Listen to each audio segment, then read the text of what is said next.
Hello students, कैसे हैं आप लोग। चलिए हम लोग पॉलिटी की कक्षा को आगे बढ़ाते हैं। हम लोगों ने पिछले क्लास में राज्य व्यवस्था के बारे में समझा था। आज समझेंगे राज्य व्यवस्था की शासन प्रणालियां कितनी प्रकार की होती हैं। पिछले वीडियो में भी हमने देखा था शासन के अंग 1, लेकिन आज देखते हैं शासन प्रणाली, किसी देश की शासन कैसे चलाई जाती है। तो किसी देश की शासन प्रणाली किसी भी देश में दो आधारों पर तय की जाती है। एक केंद्र और प्रांत के संबंध के आधार पर, अर्थात उस देश में जो अन्य राज्य होते हैं और देश की जो केंद्रीय नोडल इकाई होती है उन दोनों के बीच संबंध कैसी है उनके आधार पर। और एक होती है विधायिका और कार्यपालिका के संबंध के आधार पर राज्य। तो हम लोग देखते हैं पहले केंद्र और प्रांत के संबंध के आधार पर राज्य। तो इसके आधार पर सबसे पहली प्रकार जो होती है उसको बोलते हैं परिसंघात्मक प्रणाली। इंग्लिश में कहें तो कॉन्फेडरल सिस्टम। कॉन्फेडरल सिस्टम क्या है दोस्तों? कॉन्फेडरल सिस्टम से तात्पर्य है कि ऐसा सिस्टम जहां केंद्र का महत्व बहुत अत्यधिक नहीं होता है और प्रांत वहां पे बहुत ज्यादा महत्वपूर्ण होता है, क्योंकि प्रांत अपने समझौते से उस केंद्र का निर्माण करते हैं। ध्यान रखिए, ऐसे इस प्रकार के शासन प्रणाली ना के बराबर पाए जाते हैं, नहीं ही पाए जाते अब के समय में। इसको हम यूएन के उदाहरण के रूप में ले सकते हैं, संयुक्त राष्ट्र संघ हो गया, या फिर जैसे जब देश आजाद हुआ था भारत तो कई उपनिवेश देशों आजाद हुए थे तो ब्रिटेन के नेतृत्व में उन लोगों ने राष्ट्रमंडल का निर्माण किया था। तो वह एक प्रकार की परिसंघात्मक प्रणाली थी जहां राज्य अपने समझौते से जुड़े थे और वो जब चाहे उससे अलग हो सकते थे। इसलिए ऐसे प्रकार के शासन प्रणाली को हम लोग कहते हैं अविनाशी राज्यों का विनाशी संगठन। क्या कहते हैं? अविनाशी राज्यों का विनाशी संगठन। अब अविनाशी राज्यों के विनाशी संगठन से क्या मतलब है कि जहां केंद्र का विनाश तो संभव है, यानी केंद्र वहां पे खत्म हो सकता है, जब चाहे राज्य अपने सहमति से केंद्र से टूटकर अलग हो जाएगा और केंद्र स्वतः ही समाप्त हो जाएगी, क्योंकि केंद्र का निर्माण केंद्र और राज्य के समझौते से हुआ है। केंद्र वहां कोई है नहीं, एक्चुअली राज्य ने मिलकर अपना एक निश्चित संगठन बनाया और राज्य क्या है? अविनाशी है। राज्य कभी भी वहां पर समाप्त नहीं हो सकते। अगला प्रकार देखें तो संघात्मक प्रणाली, फेडरल सिस्टम। तो फेडरल सिस्टम क्या है? फेडरल सिस्टम ऐसा सिस्टम है जो अविनाशी राज्यों का अविनाशी संगठन है। आप लोग ध्यान रखिएगा, ये चीजें याद करने वाली है। ऐसे ही एग्जाम में सीधे सीधे यही पूछी जाती है, खास तौर पे कि किसको हम अविनाशी राज्यों का अविनाशी संगठन कहेंगे, या अविनाशी राज्यों का अविनाशी संगठन कहेंगे, या विनाशी राज्यों का अविनाशी संगठन कहेंगे। तो फेडरल सिस्टम को हम कहेंगे अविनाशी राज्यों का अविनाशी संगठन, यानी कि ऐसा संगठन जहां राज्य भी अविनाशी होंगे और केंद्र भी अविनाशी होंगे। कई सारे राज्य मिलकर आपस में समझौते से एक इकाई का निर्माण करेंगे, केंद्रीय इकाई का, और उस केंद्रीय इकाई को महत्वपूर्ण मानते हुए विभिन्न राज्य स्वायत्त रहते हुए केंद्र से जुड़कर विभिन्न समझौतों के तहत एक दूसरे सहमतिपूर्ण संबंध बनाए रखते हुए उस संगठन को चलाएंगे। उसको कहेंगे संघात्मक प्रणाली। जैसे यूएसए का system, United state of America, United state of America का सिस्टम जो है इसी प्रकार का है, जहां पर वे लोग जैसे 50 स्टेट वहां पे, इसलिए इसको यूनाइटेड स्टेट ऑफ अमेरिका भी कहे जाते हैं। सबने मिलकर आपस में सहमति से संघ का निर्माण किया, उन्होंने वाशिंगटन को अपनी राजधानी घोषित की। तो इसी प्रकार से जर्मनी की भी शासन व्यवस्था है। आगे देखिए एकात्मक प्रणाली, यूनिटरी सिस्टम। तो ऐसा सिस्टम जहां केंद्र बहुत ही ज्यादा महत्वपूर्ण होता है जबकि राज्य की ऐसी कोई महत्व नहीं होती। जैसे ब्रिटेन में क्या है? केंद्र बहुत ही महत्वपूर्ण है, ठीक, राज्य उतना महत्वपूर्ण नहीं। यहाँ राज्य को आसानी से समाप्त किया जा सकता है, केंद्र समाप्त कभी भी नहीं हो सकता। और संघात्मक में क्या होगा? केंद्र और राज्य दोनों कभी भी समाप्त नहीं होंगे, दोनों स्वायत्त इकाई है।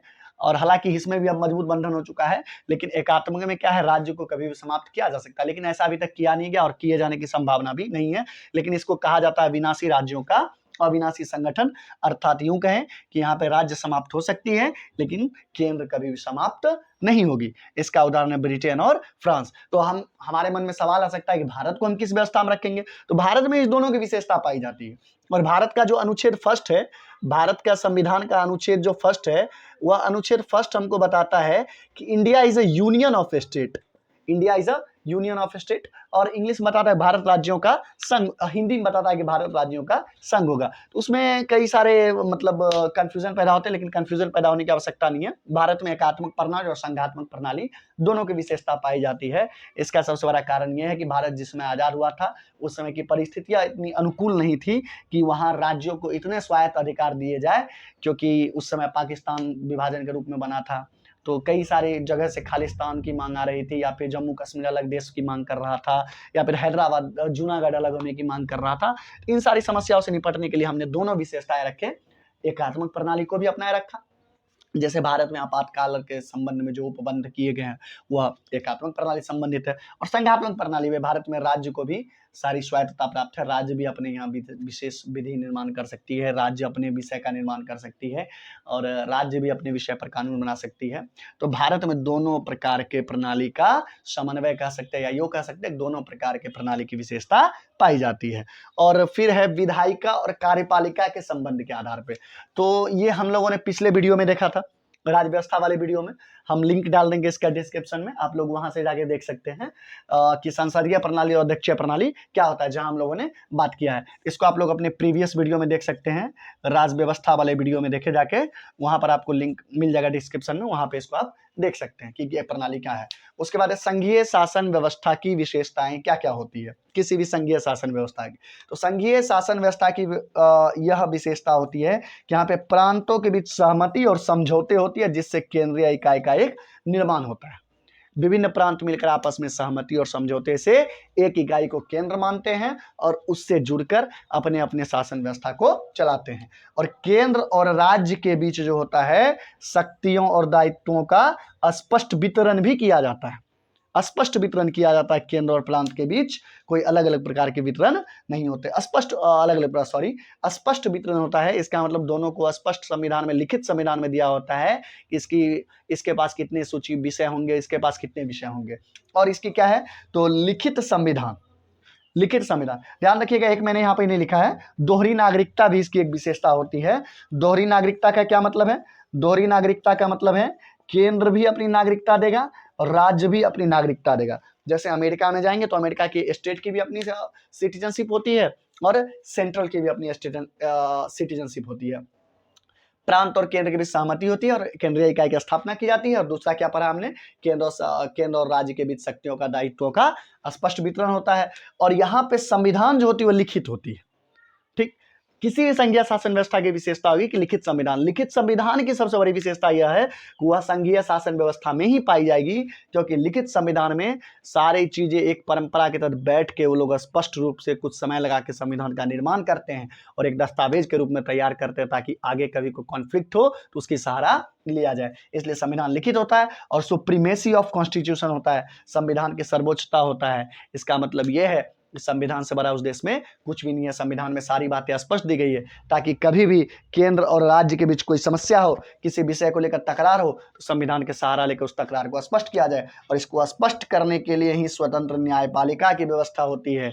और स्पष्ट लिखा गया कि संविधान की व्याख्या करने वाली सर्वोच्च संस्था होती है। स्वतंत्र न्यायपालिका क्यों आवश्यक है साथियों? स्वतंत्र न्यायपालिका इसलिए आवश्यक है क्योंकि जहां सहमति और समझौते से मान लीजिए संगठन तय किया गया है, वहां हो सकता है कभी किसी मुद्दे को लेकर आपस में तकरार हो जाए, आपस में केंद्र और राज्य एक दूसरे से भिड़ जाए, किसी ऐसी नौबत चली जाए, ऐसे कंडीशन आ जाए जिस कंडीशन में मान लीजिए टूटने के कगार पे हो, या वह कंडीशन मान लो राज्य का दमन हो रहा है या केंद्र ज्यादा प्रभावशाली हो रहा है, राज्य ज्यादा स्वायत्तता मांग रहा हो, तो वहां स्वतंत्र न्यायपालिका स्वतंत्र रूप से विभिन्न पक्षों का आकलन करके संविधान की व्याख्या करके जो निर्णय होती है वह सही निर्णय न्यायपालिका देती है, ताकि केंद्र और राज्य के बीच संबंध स्पष्ट बना रहे। और हमने समझा ही दोहरी नागरिकता। इस तरह हम लोगों ने शासन प्रणाली के प्रकार को देखा।